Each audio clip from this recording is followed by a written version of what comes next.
Praise the Lord. आप सभी को जय मसीह की।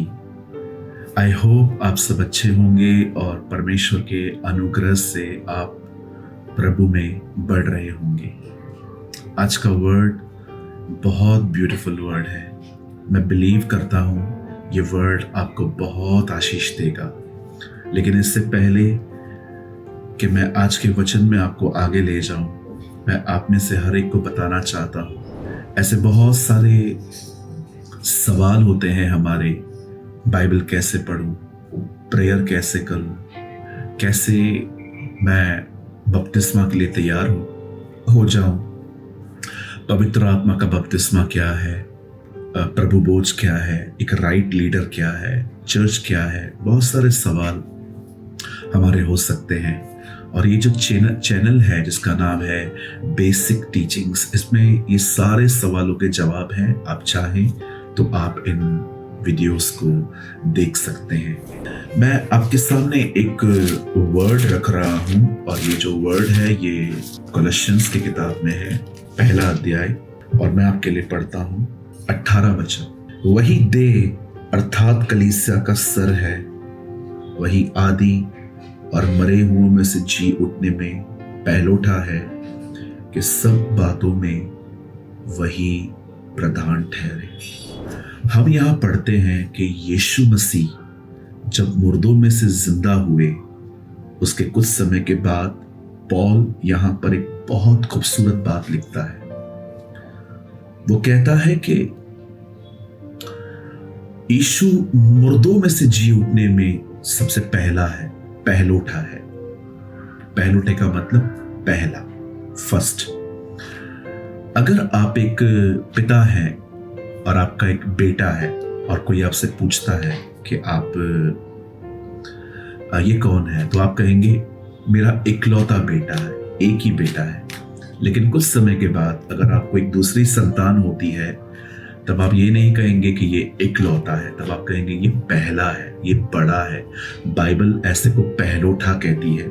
यहाँ पर लिखा है कि वो मरे हुओं में से जी उठने में पहलोठा है। जब मैंने प्रभु के वचन को बड़े ही आराम से पढ़ा तो मुझे पता चला, मैं सोच रहा था कि यीशु से तो पहले बहुत लोग थे जो मुर्दों में से जिंदा हुए हैं।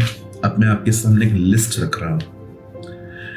पहला व्यक्ति जो मुर्दों में से जिंदा हुआ, आप पढ़ सकते हैं, वो था एलिया की सेवकाई के अंदर।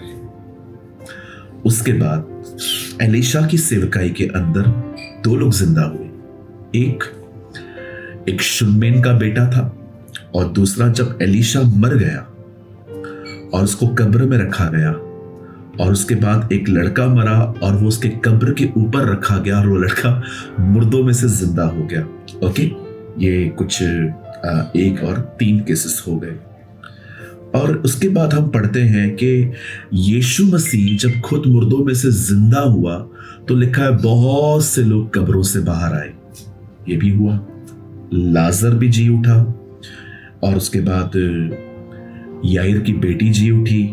ए नगर में एक लड़का था जिसकी अर्थी जा रही थी, वो जी उठा। और आप पढ़ सकते हैं तबीता जी उठी। और उसके बाद आप पढ़ सकते हैं पौलुस के समय में जब पौलुस प्रचार कर रहे थे तो वहां पर एक लड़का था जो खिड़की पे बैठा हुआ था, वो गिर गया और बाइबल कहती है उसके बाद पौलुस ने उसको जिंदा किया। आप पढ़ सकते हैं कम से कम, अब यहां पर 1 2 3 4 5 6 7 8 9 केसेस तो सामने हैं और 10वां जीसस दिख रहा है। इतने सारे जो लोग हैं ये यीशु के आने से पहले भी जी उठे हैं, यीशु के जाने के बाद भी जी उठे हैं। पर बाइबल क्यों कहती है यीशु जी उठनों में सबसे पहला है? क्योंकि इनके जी उठने में और यीशु के जी उठने में एक खूबसूरत अंतर है। जितने भी लोग जी उठे वो जी उठे और फिर वो मर गए और फिर वो कभी जीवित नहीं हुए। लेकिन यीशु मरा, जी उठा और वो कभी नहीं मरा। ये मनुष्य और खुदा के पुनरुत्थान, रिजरेक्शन में एक अंतर है। इसीलिए बाइबल कहती है कि वो मरे हुओं में से जी उठने में पहले उठा है। यूहन्ना प्रकाशित वाक्य में कहता है कि उसने यीशु को देखा और यीशु ने उसको कहा, देख मैं मर गया था पर अब मैं हमेशा के लिए जिंदा हूं।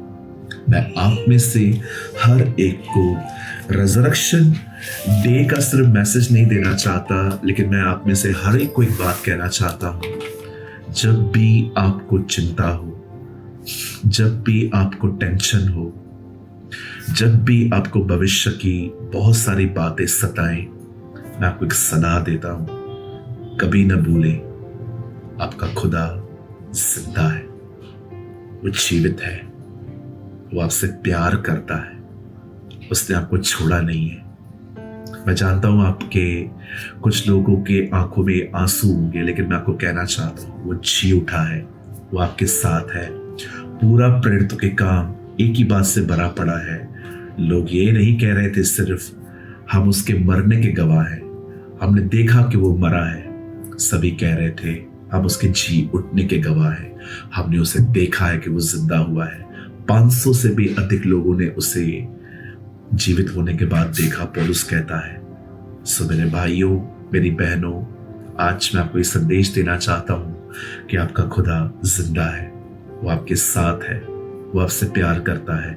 सारी चिंताएं उसे दे दीजिए, वो महान है, वो अपने समय में सब कुछ ठीक करेगा।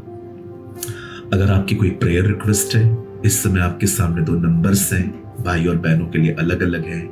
आप अपने प्रार्थना निवेदनों को भेज सकते हैं।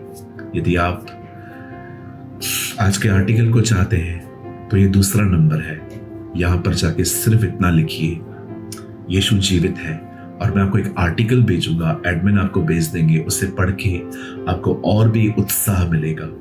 प्रभु आपके साथ है। यदि आज के वचन ने आपको छुआ है तो कमेंट करके जरूर बताइएगा। प्रभु आपके साथ है। जय मसीह की।